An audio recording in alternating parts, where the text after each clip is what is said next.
అందరికీ నమస్తే అండి. సో ఈ వీడియో గురించి చాలామంది వెయిట్ చేస్తున్నారు. రాష్ట్రంలో చాలా సర్వేలు వచ్చి ఉండొచ్చు కాక రకరకాల వర్గాలు, రకరకాల మీడియా సంస్థలు, పెద్ద పెద్ద వ్యక్తులు సర్వేలు రిలీజ్ చేసి ఉండొచ్చు కాక నేను మన ఛానల్లో ఎక్స్క్లూజివ్గా నేనే ఫీల్డ్లో తిరిగి సర్వే చేస్తానని చెప్పేసరికి చాలామంది మన ఛానల్ సబ్స్క్రైబర్స్, సన్నిహితులు చాలామంది వెయిట్ చేస్తున్నామని చెప్పారు. నేను ఆల్రెడీ 4 రోజుల కిందట ఒక సర్వే రిపోర్ట్ చెప్పాను. అది బేసిక్గా నాకున్న నాలెడ్జ్తో చెప్పాను. సో ఇప్పుడు నేను ఫీల్డ్లో ఇంకాస్త ఎక్కువగా తిరిగి ఎక్కువ మందితో ఇంటరాక్ట్ అయిన తర్వాత, రకరకాల వర్గాలతో మాట్లాడిన తర్వాత ఆల్మోస్ట్ ఫైనల్ ఈ రోజుకి ఉన్న ఒక అంచనా మాత్రమే చెప్తున్నా. ఇది మీరు జాగ్రత్తగా గుర్తుపెట్టుకోండి. అన్న మీరు ఎన్ని శాంపిల్స్ తీసుకున్నారని అడగొద్దు. ఎందుకంటే ఇది శాంపిల్స్ తీసుకున్న సర్వే కాదు. శాంపిల్స్ అంటే ఒక నియోజకవర్గంలో 5,000 6,000 తీసుకోవాలి. అంత ఓపిక, అంత సీన్ మనకు లేదు. మ్యాక్సిమం నేను ఒక నియోజకవర్గంలో ఒక 50 మందితో మాట్లాడుంటా, లేదా ఒక 100 మందితో మాట్లాడుంటా. కాకపోతే వాళ్ళు ఇచ్చే ఫీడ్బ్యాక్ ఒక్కొక్కరు ఒక 1000 మందికి సరిపడా ఫీడ్బ్యాక్ ఇచ్చేలాగా నేను వాళ్ళతో మాట్లాడా. ఇప్పుడు ఒక ఆయన ఒక అభిప్రాయం చెప్పిన తర్వాత ఆ పక్కన ఎలా ఉంది అదేంటి అంటే వాళ్ళు చెప్పే అభిప్రాయం స్పష్టంగా ఉందా లేదా, కరెక్ట్గా ఉందా లేదా, ఇవన్నీ కూడా కాస్త మనం వేసే క్వశ్చన్ని బట్టి, వాళ్ళు చెప్పే ఆన్సర్ని బట్టి, మనం మధ్య జరిగే సంభాషణను బట్టి ఆ అభిప్రాయం ఈక్వల్ టు ఎన్ని అభిప్రాయాలు అనేది తెలుసుకోవచ్చు. సరే, ఎలా ఉంది అనేది నేను ఇప్పుడు ఈ వీడియోలో ఓవరాల్గా కంక్లూజన్లో ఏ పార్టీకి ఎన్ని సీట్లు రావచ్చు, వచ్చే అవకాశం ఉంది అనేది చెప్తా. చాలా రకాలుగా అధ్యయనం చేశాం. ఇది మీకు కూడా చెప్తా. వర్గాల వారీగా చెప్తా, సామాజిక వర్గాల వారీగా కూడా ఒక అంచనా చెప్పి చివరిలో వీడియోస్ కూడా చెప్తానన్నమాట. మనకి మే 13వ తేదీ పోలింగ్, జూన్ 4వ తేదీ రిజల్ట్. దాదాపుగా 20 రోజుల గ్యాప్ ఉంది. 13వ తేదీ పోలింగ్ తర్వాత కాస్త ప్రశాంతంగానే ఉంటారు, కానీ అక్కడక్కడ పోలింగ్ తర్వాత కూడా గొడవలు జరుగుతాయి. 4వ తేదీ రిజల్ట్స్ వస్తాయి కాబట్టి ఆ ముందు రోజు నుంచే హడావుడి ఉంటుంది. రిజల్ట్స్ వచ్చాక కాస్త గొడవలు జరగవచ్చు. ఆ తర్వాత కొంత ఒక పార్టీ చల్లారిపోవచ్చు. సో ఈ ఫోటోలు నేను కమ్యూనిటీలో గట్రా పెట్టాను, మీరు చూసే ఉంటారు. సో ఇప్పుడు మనం ఫస్ట్ మనం ఇది ఎలా తయారు చేసాం, ఈ సర్వే రిపోర్ట్ తీసుకోవడానికి బేస్ ఏంటి అనేది చెప్పాలంటే, కొన్ని వర్గాల అభిప్రాయాలు, ఫర్ ఎగ్జాంపుల్ ఉద్యోగులు, ఉపాధ్యాయులు, పోలీసులు, ఆ వర్గాలకు సంబంధించిన అభిప్రాయాలు, ఆ వర్గాలకు సంబంధించి అంచనాలు, ఆ వర్గాలకు సంబంధించి అధ్యయనాలు, అన్ని వర్గాలు కూడా, భవన నిర్మాణ కార్మికులు, మద్యం తాగేవాళ్ళు, చికెన్ కొట్టుకునే వాళ్ళు, లేదా లారీ ట్రాన్స్పోర్ట్ యజమానులు, లేదా ఉద్యోగులు, లేదా ఉపాధ్యాయులు, అలాగే విద్యార్థులు, కొత్తగా ఓటు హక్కు వచ్చిన వాళ్ళు, నిరుద్యోగులు, డిఎస్సి కోసం ప్రిపేర్ అవుతున్న వాళ్ళు, గ్రామీణ ప్రాంతాల్లో రైతులు, రైతు కూలీలు, మహిళలు, డ్వాక్రా మహిళలు, ఇలా భిన్నమైన వర్గాలు వాళ్ళందరితో మాట్లాడి వాళ్ళ అభిప్రాయాలు, అంచనాలు, అధ్యయనాలు వాటన్నింటినీ కూడా మేళవించుకొని ఒకచోట నేను ఫామ్ చేసుకొని సీక్వెన్స్గా రాసుకొని వాటన్నింటి సారాంశం తయారు చేశాను. ఆ సారాంశమే ఈ రిపోర్ట్. సో ఇది శాంపిల్స్ తీసుకున్నదో, లేదంటే రాష్ట్ర వ్యాప్తంగా మేము 5 లక్షల శాంపిల్స్ తీసుకున్నాం, 4 లక్షల శాంపిల్స్ తీసుకున్నామని నేను చెప్పను. సో రకరకాల వర్గాల అభిప్రాయాలు, అంచనాలు, అధ్యయనాలు ఆ వర్గాలను ప్రతిబింబించేలాగా వాళ్ళు చెప్తారనమాట. సో అర్థమయ్యే ఉంటుంది మీకు. ఎలా ఉంది అనేది మనం ఒకసారి చూద్దాం. సో భవన నిర్మాణ కార్మికులు మన రాష్ట్రంలో సుమారుగా 30 లక్షల మంది ఉన్నారనేది ఒక అంచనా. వైట్ కలర్ భవన నిర్మాణ కార్మికులు 30 నుంచి 35 లక్షల మంది ఉన్నారనేది ఒక అంచనా. వీళ్ళు ఈ ప్రభుత్వ బాధితులే. ప్రభుత్వం వచ్చిన కొత్తలో దాదాపుగా ఒక 6 నెలల పాటు ఇసుక ఆపేయడం వల్ల వాళ్ళ ఉపాధికి గండి కొట్టింది. ఆ తర్వాత వాళ్ళకు పనులు దొరికినప్పటికీ రకరకాల సమస్యలు ఉన్నాయి. సో ఈ వర్గంలో మనకు ఉన్న అంచనా దాదాపుగా 55% ప్రభుత్వానికి వ్యతిరేకం, 45% వైసీపీకి అనుకూలం. భవన నిర్మాణ కార్మికులు ఆ వర్గంలో. అలాగే నిత్యం మద్యం తాగేవాళ్ళు, ప్రతిరోజు కూడా మద్యం తాగుతారు. ఇటువంటి వాళ్ళు మన రాష్ట్రంలో ఒక అంచనా ప్రకారం 28 లక్షల మంది ఉన్నారనేది ఒక అంచనా. 28 లక్షల మంది, 28 నుంచి ఒక 30 లక్షలు ఉండొచ్చు, 28 లక్షలు వేసుకుందాం, ఒక అంచనా ఇది. సో వీళ్ళు నిత్యం మద్యం తాగేవాళ్ళు ఖచ్చితంగా ఆ మద్యం విషయంలో ఆలోచిస్తూనే ఉన్నారు. ఆ మద్యం బాగోలేదని, కల్తీ అని, నాణ్యమైనది కాదని, ప్లస్ ధర ఎక్కువని ప్రభుత్వం పట్ల వ్యతిరేకంగా ఉంటూనే ఉన్నారు. ఇది యథార్థం, ఇది ఎవరో కాదనలేని సత్యం. సో వాళ్ళల్లో కొంత భవన నిర్మాణ కార్మికుల్లో కూడా కొంతమంది ఉండొచ్చు నిత్యం తాగేవాళ్ళు, వీధి వ్యాపారుల్లో కూడా కొంతమంది ఉండొచ్చు నిత్యం తాగేవాళ్ళు, ఇలా రకరకాలుగా ఉన్నారు. సో వీళ్ళు 60% ప్రభుత్వానికి వ్యతిరేకం, 40% మాత్రమే ప్రభుత్వానికి అనుకూలం. ఓకేనా? ఇక వీధి వ్యాపారులు అంటే తోపుడు బళ్ళు, అరటిపళ్ళు, కొబ్బరికాయలు అది అమ్ముతారు కదా. సో అటువంటి వాళ్ళు మన రాష్ట్రంలో సుమారుగా 6 లక్షల మంది ఉన్నారు అనేది ఒక అంచనా. 6 లక్షల మంది. వీళ్ళు వైఎస్ఆర్ కాంగ్రెస్ పార్టీకి, నేను ఇక్కడ వైసీపీకి వ్యతిరేకం అని ఇస్తున్నాను కదా, ఆపోజిట్, ఇక్కడ పాజిటివ్, ప్రభుత్వానికి పాజిటివ్. సో ఈ వర్గంలో ప్రభుత్వం పట్ల వ్యతిరేకత 45% ఉంది, 55% సుమారుగా ప్రభుత్వానికి అనుకూలంగా ఉన్నారనమాట వీధి వ్యాపారుల్లో. ఎందుకంటే వాళ్ళకు ప్రభుత్వం జగనన్నతోడు ఆ పథకాలు ఇవ్వడం, ప్లస్ వాళ్ళని పెద్దగా ఇబ్బంది లేకపోవడం, అది ఇది వాళ్ళు కాస్త సంక్షేమ పథకాలు దానికి దీనికి అట్రాక్ట్ అయి ఉన్నారు. ఇక డ్వాక్రా మహిళలు దాదాపుగా 80 లక్షల మంది వరకు ఉన్నారనేది ఒక అంచనా. డ్వాక్రా మహిళలు మేబీ అంతకన్నా ఎక్కువే ఉండొచ్చు. సో 80 లక్షల మంది యాక్టివ్గా ఉన్న మహిళలు. కొంతమంది డ్వాక్రా సంఘంలో పేరు ఉంటుంది కానీ ఎక్కడో ఉంటారు, అటువంటి వాళ్ళది నేను తీసుకోవట్లేదు. ఈ 80 లక్షల్లో సో ఇక్కడే వైసీపీ ప్రధాన ఓట్ బ్యాంక్ ఇదేనండి. చాలా జాగ్రత్తగా అబ్జర్వ్ చేస్తే వైఎస్ఆర్ కాంగ్రెస్ పార్టీ నమ్ముకున్న ప్రధాన ఓట్ బ్యాంక్ ఇదే. ఈ వీళ్ళల్లో కూడా మెప్మా కింద వచ్చేవాళ్ళు, అంటే అర్బన్ ఏరియా డ్వాక్రా మహిళలు ఒక 15 లక్షల మంది ఉంటే మిగిలిన 65 లక్షల మంది కూడా రూరల్ ఏరియా డ్వాక్రా మహిళలు. సో రూరల్ ఏరియా డ్వాక్రా మహిళల్లో వాళ్ళకి జగనన్న చేయూత వస్తుంది, అమ్మఒడి వస్తుంది, ఎందుకంటే వాళ్ళ పిల్లలు ఎవరో స్కూల్లో చదివితే అమ్మఒడి వస్తుంది, అలాగే విద్యా దీవెన వస్తుంది, రకరకాల పథకాలన్నీ వాళ్ళ అకౌంట్లోనే పడతాయి. కాబట్టి వీళ్ళకి ప్రభుత్వం పట్ల పాజిటివ్ ఉంది. సో పాజిటివ్ సుమారుగా 54 నుంచి 58% ప్రభుత్వం పట్ల పాజిటివ్గా ఉన్నారన్నమాట వీళ్ళలో 54 నుంచి 58%. అదే వైసీపీకి ఒక పెద్ద బలం. సో ప్రభుత్వానికి వ్యతిరేకంగా సుమారుగా 42 to 46% ఉండొచ్చు, ఒక అంచనా.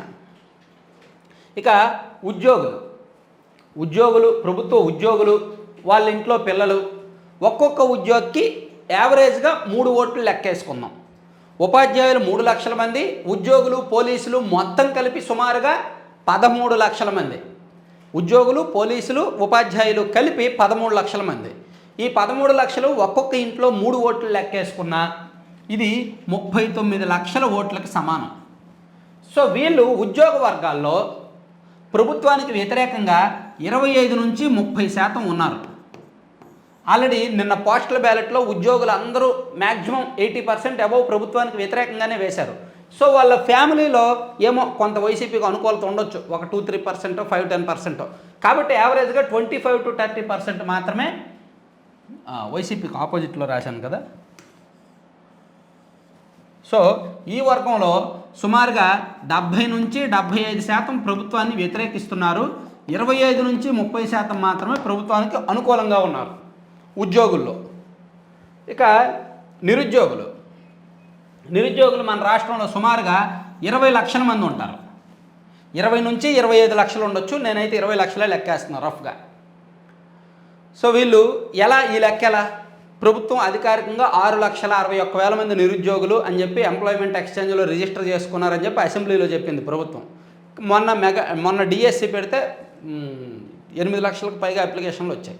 సో ఓవరాల్గా 20 లక్షల మంది నిరుద్యోగులు ఉంటారనేది ఒక లెక్క, ఒక అంచనా. సో నిరుద్యోగుల్లో ప్రభుత్వం పట్ల ఇక్కడ వరకు వ్యతిరేకత ఉంది. ఏ నిరుద్యోగిని కదిపినా, ఎవరిని కదిపినా ప్రభుత్వం పట్ల వ్యతిరేకత స్పష్టంగా కనిపిస్తుంది. సో ఒక 70% ప్రభుత్వానికి వ్యతిరేకంగా వేసుకొని ఒక 30% ప్రభుత్వానికి అనుకూలంగా వైసీపీ ఓటుగా వేసుకోవచ్చు. ఇక కొత్త ఓటర్లు అంటే ఈ ఎన్నికల్లోనే కొత్తగా ఓటు హక్కు వచ్చిన వాళ్ళు, మేబీ వాళ్ళు స్టూడెంట్లు కూడా కావచ్చు. ఇప్పుడు డిగ్రీ చదువుతున్నారు అనుకుందాం, వాళ్ళకు కూడా సెకండ్ ఇయర్లోనో థర్డ్ ఇయర్లోనో ఓటు హక్కు వస్తుంది. ఇంజనీరింగ్ చదువుతున్నారు అనుకుందాం, వాళ్ళకు కూడా సెకండ్ ఇయర్లోనో థర్డ్ ఇయర్లోనో ఓటు హక్కు వస్తుంది. వాళ్ళు స్టూడెంట్లుగా ఉంటారు, ప్లస్ కొత్త ఓటర్లుగా నమోదైన వాళ్ళు సుమారుగా ఒక 15 లక్షల మంది, 15 నుంచి 18 లక్షల మంది ఉన్నారని ఒక అంచనా. సో ఈ కొత్త ఓటర్లలో కూడా ప్రభుత్వం పట్ల వ్యతిరేకత ఉంది. కొత్త ఓటర్లు రాష్ట్రంలో ఎక్కువగా జనసేన పార్టీకి ఫేవర్గా ఉన్నారు, ప్రభుత్వానికి వ్యతిరేకంగానే ఎక్కువగా ఉన్నారు. చదువుకుంటున్నారు కాబట్టి, యువత కాబట్టి వాళ్ళకు కూడా ప్రభుత్వం పట్ల వ్యతిరేకత ఉంది. వీళ్ళలో కూడా దాదాపుగా 70% ప్రభుత్వం మీద వ్యతిరేకత, ఒక 30% మాత్రమే అనుకూలత వేసుకున్నాం. ఇక పన్ను చెల్లింపుదారులు, ట్యాక్స్ పేయర్స్ మన దగ్గర ఖచ్చితమైన లెక్క లేదు, కానీ సుమారుగా 6 నుంచి 8 లక్షల మంది ఉంటారు. సో వీళ్ళు కూడా ట్యాక్స్ పేయర్స్ అంటే ఏంటి, ప్రభుత్వానికి డబ్బులు చెల్లిస్తున్నారు. ఆ ప్రభుత్వం వీళ్ళకి ప్రభుత్వం నుంచి సంక్షేమ పథకాలు అక్కర్లా, ప్రభుత్వం బాగుండాలి, ప్రజలు బాగుండాలి, రాష్ట్రం బాగుండాలి, ప్రశాంతంగా ఉండాలని కోరుకుంటారు. డాక్టర్లు కావచ్చు, ఇంజనీర్లు కావచ్చు, రకరకాల వృత్తి నిపుణులు కావచ్చు, ఇలా రకరకాల రంగాల్లో స్థిరపడిన వాళ్ళందరూ ట్యాక్స్ పేయర్స్ కిందకు వస్తారు. సో వీళ్ళు ఒక్క నిమిషం ట్యాక్స్ పేయర్స్ కూడా ఎంతమంది అనేది చూద్దాం. సో న్యూ ఓటర్స్ కూడా ఎంతమంది అనేది ఒక చిన్న లెక్క చూస్తా.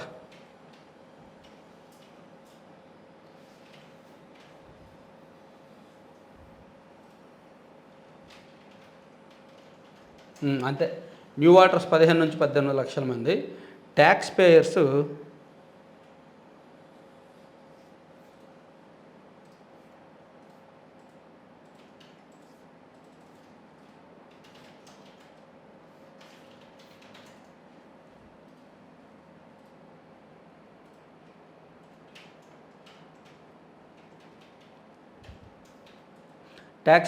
సుమారుగా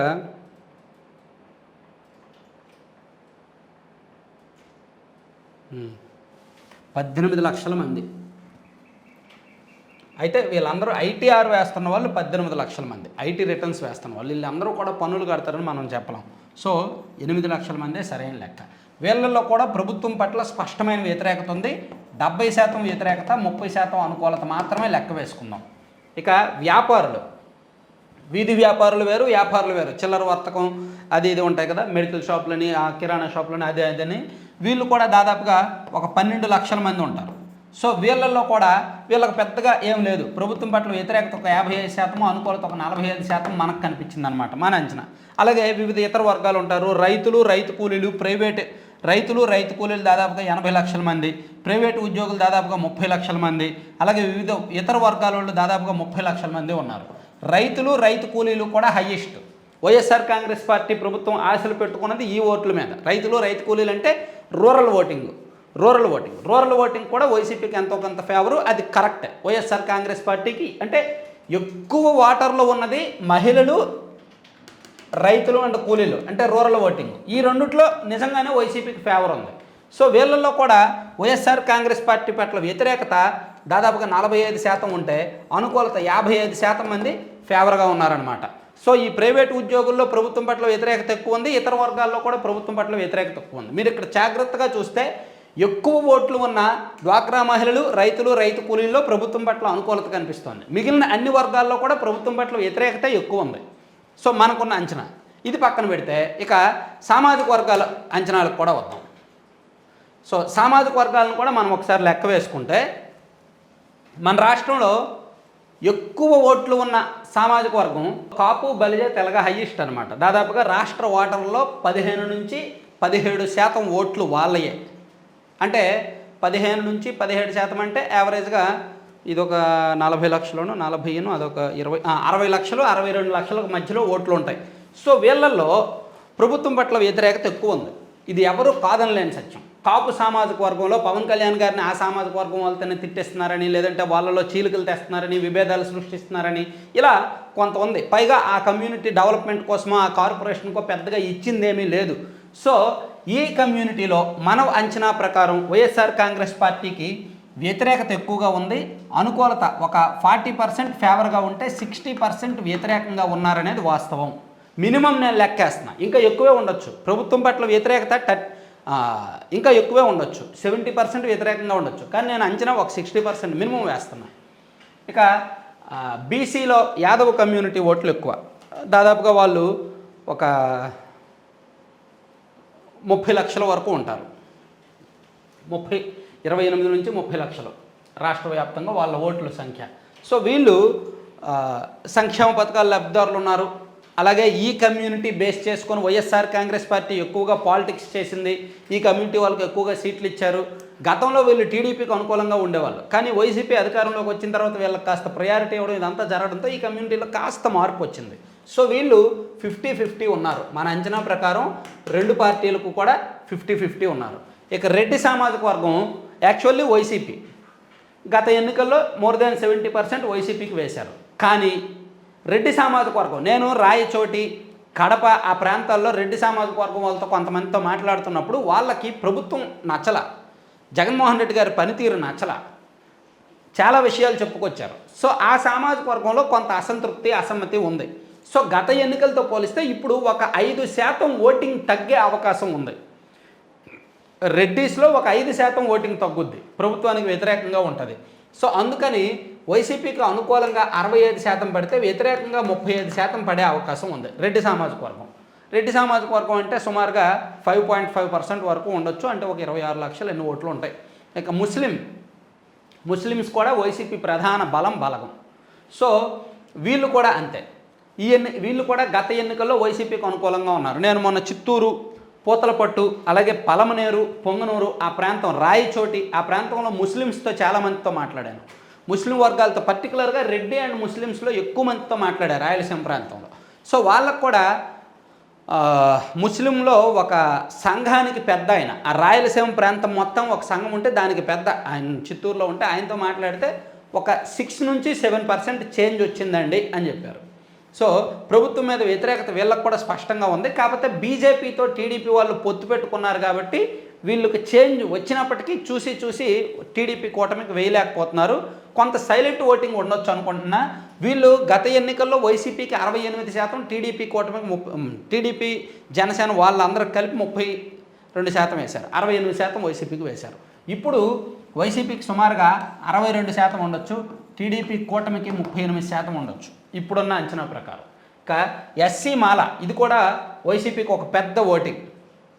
వైఎస్ఆర్ కాంగ్రెస్ పార్టీ గత ఎన్నికల్లో 67% వైసీపీకి వాళ్ళు వేశారు, ఇప్పుడు కూడా అంతే. ఇప్పుడు వాళ్ళల్లో చేంజ్ రాలేదు, ఇంకా 1-2 ఓటింగ్ పెరిగింది. ఎన్ని సంఘటనలు జరిగినా, డ్రైవర్ సుబ్రహ్మణ్యం కేసు కానీ, డాక్టర్ సుధాకర్ కేసు కానీ ఎన్ని జరిగినా సరే ఈ వర్గంలో మార్పు దాదాపుగా రాలేదు, ఎందుకంటే సంక్షేమ పథకాల మొత్తంలో ఉన్నారు. సో ఈ వర్గం గత ఎన్నికల కంటే ఇప్పుడు వైఎస్ఆర్ కాంగ్రెస్ పార్టీకి సుమారుగా ఒక 68 నుంచి 70% ఓటింగ్ ఉండొచ్చు, ఒక 30% మాత్రమే కూటమికి అనుకూలంగా ఉండొచ్చు. ఈ ఎస్సీ మాదిగలో కొంత చేంజ్ వచ్చింది, మొదటి నుంచి టీడీపీకి బలం ఎస్సీ మాదిగలో. సో ఈ వర్గంలో కొంత చేంజ్ వచ్చింది కాబట్టి వీళ్ళు 55% వైసీపీకి ఫేవరు, 45% టీడీపీ కూటమికి అనుకూలంగా ఉండొచ్చు అనేది ఒక అంచనా.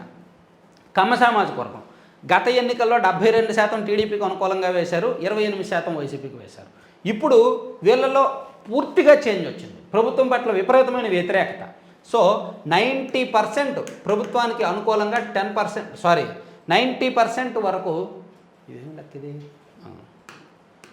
ఇక్కడ ఎస్ వైసీపీకి ఒక 10% ఓట్లే పడతాయి, 90% ఓట్లు టీడీపీకి అనుకూలంగా పడతాయి. గత ఎన్నికలతో పోలిస్తే బాగా లాస్ అవుతారనమాట. సేమ్ ఆర్యవైశ్య కమ్యూనిటీ కూడా, ఆర్యవైశ్య కమ్యూనిటీలో కూడా ప్రభుత్వం పట్ల విపరీతమైన వ్యతిరేకత ఉంది. వాళ్ళు గత ఎన్నికల్లో కాస్త అంతో కొంత సాఫ్ట్గా ఉన్నారు, కానీ ఇప్పుడు చాలా ఇష్యూస్ జరిగాయి కదా. సో మనం వాళ్ళతో రకరకాల వర్గాలతో మాట్లాడుతున్నప్పుడు, రకరకాల స్థాయి నాయకులతో మాట్లాడుతున్నప్పుడు బాగా వ్యతిరేకంగా ఉన్నారు. సో వాళ్ళు కూడా ఒక 20% ప్రభుత్వానికి, 80% ప్రభుత్వానికి వ్యతిరేకంగా ఉన్నారనమాట. ఇక బ్రాహ్మణులు, క్షత్రియులు కూడా సేమ్ అదే లెక్కేసుకోవచ్చు, 25%, 75% లెక్కేసుకోవచ్చు. ఇక వెలమ కమ్యూనిటీ, కొప్పుల వెలమ, తూర్పు కాపు, కాళింగ, మత్స్యకార, చేనేత, రజక, నాయి బ్రాహ్మణ, ఇంకా అదర్ కమ్యూనిటీస్ చాలా ఉన్నారు. సో వీళ్ళట్లో క్రిస్టియన్ కూడా రాయాలి, నేను అది రాయలేదులే, మైనారిటీల్లోకి వస్తారు. సో వెలమ కమ్యూనిటీ సుమారుగా ఒక 35% వైసీపీకి అనుకూలంగా ఉంటే 65% టీడీపీకి ఉన్నారు. కొప్పుల వెలమ కమ్యూనిటీ 50-50 ఉన్నారనమాట రెండు పార్టీలకి కూడా. తూర్పు కాపుల్లో దాదాపుగా 55% వైసీపీకి ఉన్నారు, 45% టీడీపీకి ఉన్నారు. కాలింగుల్లో 50-50, రెండు పార్టీలకు 50-50 ఉన్నారనమాట. మత్స్యకారుల్లో కూడా ప్రభుత్వానికి అనుకూలత కొంత ఉంది, కాకపోతే కొన్ని ప్రాంతాల్లో ప్రభుత్వం మీద వ్యతిరేకత ఉంది. సో వీళ్ళు కూడా 50-50 వేసుకోవచ్చు. సో చేనేత వర్గాల్లో ప్రభుత్వం పట్ల వ్యతిరేకత ఉంది, అది ఇది ఇస్తున్నప్పటికీ, నేతన్న హస్తం అనే అదేని ఇదేనే ఇస్తున్నప్పటికీ వ్యతిరేకత ఉంది. రజకులు, నాయి బ్రాహ్మణుల్లో కూడా ప్రభుత్వం పట్ల కొంత వ్యతిరేకత ఉందన్నమాట. సో ఇక్కడ వివిధ సామాజిక వర్గాలను మనం చూసుకుంటున్నప్పుడు ప్రభుత్వానికి అనుకూలంగా ఉన్న సామాజిక వర్గాలు రెడ్డి, ముస్లిం, ఎస్సీ, మాల ఈ వర్గాలు ప్రభుత్వానికి పూర్తిగా అనుకూలంగా ఉన్నారు. ప్రభుత్వానికి బాగా వ్యతిరేకంగా ఉన్న వర్గాలేమో కాపు, కమ్మ, ఆర్యవైశ్య, బ్రాహ్మణ, క్షత్రియ, వెలమ ఈ కమ్యూనిటీస్. సో మిగిలిన వాళ్ళందరూ కూడా 50-50 వేసుకున్న యావరేజ్గా మోర్ దాన్ 50% ఓటింగు టీడీపీ కూటమి వైపు ఉన్నట్టుంది. సో ఇది రకరకాల సామాజిక వర్గాల అభిప్రాయం, ఇది రకరకాల వర్గాలకు సంబంధించిన అభిప్రాయం. మరి రిజల్ట్ ఎలా ఉండొచ్చు? సో ఇప్పుడు వరకు రకరకాల ఇదంతా చెప్పాను. సో అదే చెప్పాను కదా, అంచనాలు, అధ్యయనాలు, అభిప్రాయాలు ఈ మూడింటిని మేళవించి ఒక సారాంశం తయారు చేసుకున్నాం కదా. సో ఇప్పుడు అసలు పాయింట్కి వస్తున్నా. రాష్ట్రం మొత్తం మీద ఏ జిల్లాలో ఏ పార్టీకి ఎన్ని సీట్లు రావచ్చు అనేది ఒక అంచనా, మన ఎక్స్క్లూజివ్ అంచనా. శ్రీకాకుళం జిల్లా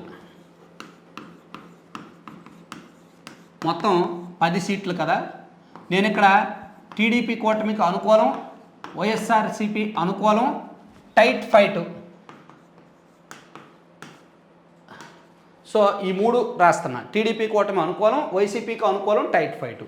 సో ఉమ్మడి శ్రీకాకుళం జిల్లాలో తెలుగుదేశం పార్టీ ఖచ్చితంగా 5 గెలుచుకుంటుంది, వైఎస్ఆర్ కాంగ్రెస్ పార్టీ ఖచ్చితంగా 3 గెలుచుకుంటుంది, 2 టైట్ ఫైట్ ఉన్నాయి ఖచ్చితంగా. టీడీపీ 5, వైసీపీ 3, ఒక 2 టైట్ ఫైట్. ఆ 2 మేబీ టీడీపీకి అనుకూలంగా ఉన్నాయి, టీడీపీకే రావచ్చు. ఇక ఉమ్మడి విజయనగరం జిల్లా, కానీ ఉత్తరాంధ్రలో అండి నేను మాట్లాడుతున్నప్పుడు ఒక్కొక్కరు చెప్పారండి సమాధానాలు. ఏమండి ఎలా ఉందండి అంటే, ఎలా ఉంటుంది, చెప్తాం, అప్పుడు చెప్పలేం, ఇంకొంది కదా టైము. ఒకటే మాట, ఎవరిని అడిగినా ఇదే, చాలా సింపుల్గా తప్పించుకుంటున్నారు. మనం ఎలాగ చెప్పగలం అప్పుడే, అంటే వాళ్ళకి చెప్పడం ఇష్టం లేదు. ఏంటి రాజకీయం ఎలా ఉంది, ఏ పార్టీకి అనుకూలంగా ఉంది, మనం ఎలాగ చెప్తాం అప్పుడే, ఇక్కడ లేదండి, అంతా సైలెంట్గా ఉంది, వెళ్తారు, ఓట్లు డబ్బులు తీసుకుంటారు, ఓట్లు వేసేస్తారు, అంతే, చెప్పలేం. అదే మాట, అదే సమాధానం, ఎవరిని అడిగినా అదే. నేను ఆశ్చర్యపోతున్నాను, నేను నవ్వుకుంటున్నా. ఇంత అంటే తెలివి. రాయలసీమలో ఇంకా ఓపెన్గా బయటపడ్డారు, రాయలసీమ ప్రాంతంలో ఓపెన్గా బయటపడ్డారు, మేము వాళ్ళకు ఓటేయం వీళ్ళకు ఓటేయమని చెప్పారు. ఉత్తరాంధ్రలో మాత్రం మామూలుగా లేదు అసలు. సో విజయనగరం జిల్లాలో మొత్తం 9 సీట్లు కదా. ఈ 9లో టీడీపీ కూటమికి అనుకూలంగా ఉన్నాయి 2 సీట్లు ఖచ్చితంగా గెలుచుకున్నాయి. ఇక వైసీపీకి అనుకూలంగా ఉన్నాయి 3 సీట్లు, వైసీపీ ఖచ్చితంగా గెలుచుకున్నాయి. 4 స్థానాలు టఫ్, హోరాహోరీ. ఆ 4లో 3 టీడీపీకి 2 టీడీపీకి, 2 వైసీపీకి వచ్చే ఛాన్స్ అయితే ఉందన్నమాట. ఇక విశాఖపట్నం జిల్లా, ఉమ్మడి విశాఖ 15 సీట్లు. సో ఈ 15 సీట్లలో కూడా టీడీపీ కూటమి ఖచ్చితంగా గెలుచుకునే స్థానాలు 8. టీడీపీ కూటమికి కంప్లీట్గా ఖచ్చితంగా గెలుచుకునే స్థానాలు 8 ఉన్నాయి. ఒక 2 స్థానాలు వైసీపీకి ఖచ్చితంగా వస్తాయి, 2 మాత్రమే. మిగిలిన స్థానాలు 5 హోరాహోరీగా ఉన్నాయి. ఎవరు గెలుచుకుంటారనే చెప్పలేం. ఉదాహరణకు నర్సీపట్నం హోరాహోరీగానే ఉంది, అంత ఈజీగా మనం అంచనా వేయలేకపోతున్నాం. విశాఖ నార్త్ హోరాహోరీగానే ఉంది, అంత ఈజీగా అంచనా వేయలేకపోతున్నాం. అలా కొన్ని ఉన్నాయన్నమాట. సో అందుకని హోరాహోరీగా ఉన్నాయి 5. ఈ 5లో 4 సీట్లు టీడీపీ కూటమికి వచ్చే ఛాన్స్ ఉంది, 4 సీట్లు ఇటే ఉన్నాయన్నమాట. ఇక ఈస్ట్ గోదావరి, నేను ముందే చెప్తున్నా, ఈ అంచనాలు మాత్రమే, ఎవరు మనోభావాలు హట్ చేసుకోవద్దు. 4వ తేదీన వచ్చిన రిజల్ట్ మ్యాక్సిమం దీనికి దగ్గరగానే వస్తాయని భావిస్తున్నాను. నేను మళ్ళీ ఎగ్జిట్ పోల్ అంటే 13వ తేదీని కూడా ఒక అంచనా చెప్తాను. ఎందుకంటే వాటర్లు చెప్తున్నాను కదా, బయట పడట్లేదండి, చాలా కష్టంగా ఉంది, బయట పడట్లేదు. వాటర్ దగ్గరికి, అతని దగ్గరికి వెళ్ళి చెప్తుంటే అస్సలు బయట పడట్లేదు, చెప్పడానికి ఇష్టపడట్లేదు. మరి సర్వేలు అవి ఇవన్నీ ఎలా రిలీజ్ చేస్తున్నారో మేబీ ఫేక్ అనుకుంటున్నానులే, నేను అంతకుముందు చెప్పానుగా ఫేక్ అని. సో ఈస్ట్ గోదావరి చూసుకుంటే టీడీపీ కూటమి వాళ్ళు ఖచ్చితంగా 100% గెలిచే సీట్లు 11 ఉన్నాయి. ఖచ్చితంగా గెలుస్తారు, 100% గెలుస్తారు, అందులో తిరుగులేదు. వైఎస్ఆర్ కాంగ్రెస్ పార్టీ 3 సీట్లు ఉన్నాయి, ఖచ్చితంగా గెలిచి తీరుతారనమాట. సో ఈస్ట్ 11-3 అవగా మిగిలిన 5 నియోజకవర్గాలు కూడా హోరాహోరీ. ఎవరు గెలుస్తారనేది అప్పుడే చెప్పలేం. ఇక వెస్ట్ 15 సీట్లు, మొత్తం 15 సీట్లు వెస్ట్. సో వెస్ట్లో ఖచ్చితంగా టీడీపీ కూటమి గెలిచే సీట్లు 10 ఉన్నాయి, ఖచ్చితంగా గెలిచి తీరుతారు అనేవి. ఒక 3 వైసీపీకి అనుకూలంగా ఉన్నాయి, 2 హోరాహోరీగా ఉన్నాయి, 2 సీట్లు హోరాహోరీగా ఉన్నాయి. ఇది వెస్ట్ గోదావరి అంచనా. ఇక కృష్ణ మొత్తం 16 సీట్లు.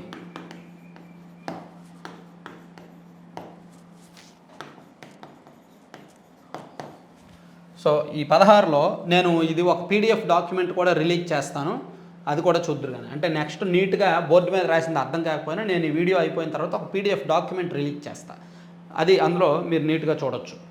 అలాగే ఏ నియోజకవర్గాలు అనేది నెక్స్ట్ వీడియో చేస్తా. ఇప్పుడు చెప్తున్నాను కదా కృష్ణాలో 16, ఈ పార్టీకి ఈ పార్టీకి చెప్తున్నాను కదా, ఏ నియోజకవర్గాలని నేను నెక్స్ట్ వీడియోలో చెప్తాను, ఇంకో మన ఏపీ 175లో పోస్ట్ చేస్తాను.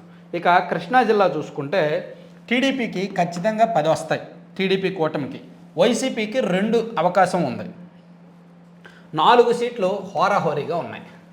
ఇక గుంటూరు చూసుకుంటే మొత్తం 17 స్థానాలు కదా, ఈ 17లో టీడీపీ కూటమికి ఖచ్చితంగా 10 వస్తాయి, తిరుగులేదు.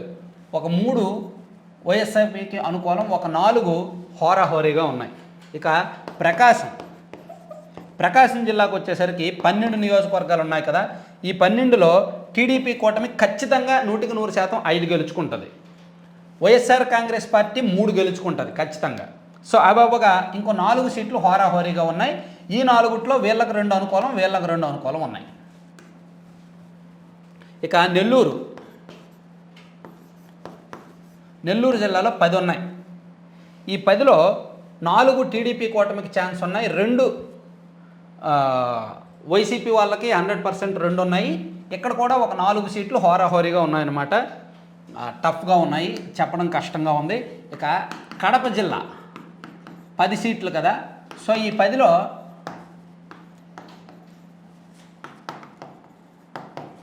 ఈ 10 నియోజకవర్గాల్లో కడపలో 1 సీటు టీడీపీ కూటమికి అనుకూలంగా ఉంది, మైదుకూరు అనమాట. సో 7 నియోజకవర్గాలు వైసీపీకి అనుకూలంగా ఉన్నాయి.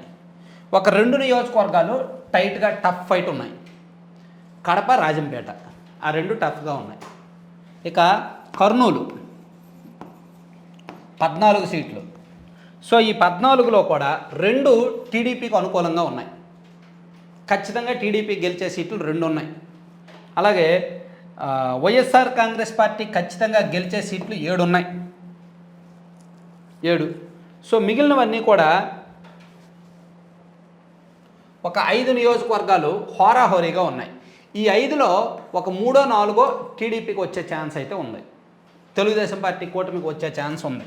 ఇక అనంతపురం మొత్తం 14 సీట్లు కదా, సో ఈ అనంత 14 సీట్లలో టీడీపీ కూటమి ఖచ్చితంగా 100% 6 సీట్లు అయితే గెలుచుకుంటుంది, తిరుగులేదు, దానిలో 6 సీట్లు గెలుచుకుంటుంది.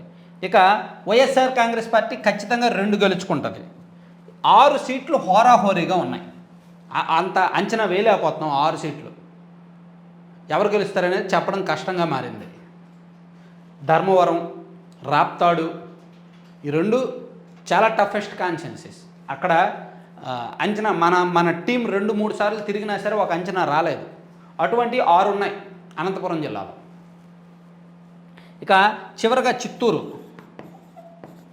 చిత్తూరు జిల్లాలో చూసుకుంటే 5 టీడీపీ కూటమికి అనుకూలంగా ఈజీగా సునాయాసంగా గెలిచేలా ఉన్నాయి, 5 వైఎస్ఆర్ కాంగ్రెస్ పార్టీ సునాయాసంగా గెలిచేలా ఉన్నాయి. ఒక 4 ఎవరు గెలుస్తారో చెప్పే పరిస్థితి అయితే లేదన్నమాట, చెప్పలేం, ఇప్పుడే చెప్పే పరిస్థితి లేదు. 4 సీట్లు ఎవరు గెలుస్తారనేది చెప్పలేం. సో ఇది జిల్లాల వారీగా అంచనా. సో ఓవరాల్గా చెప్పుకోవాలంటే ఓవరాల్గా టీడీపీ కూటమి సీట్లు, వైఎస్ఆర్ కాంగ్రెస్ పార్టీ సీట్లు, టఫ్ సీట్లు ఒకసారి మనం చూసుకుంటే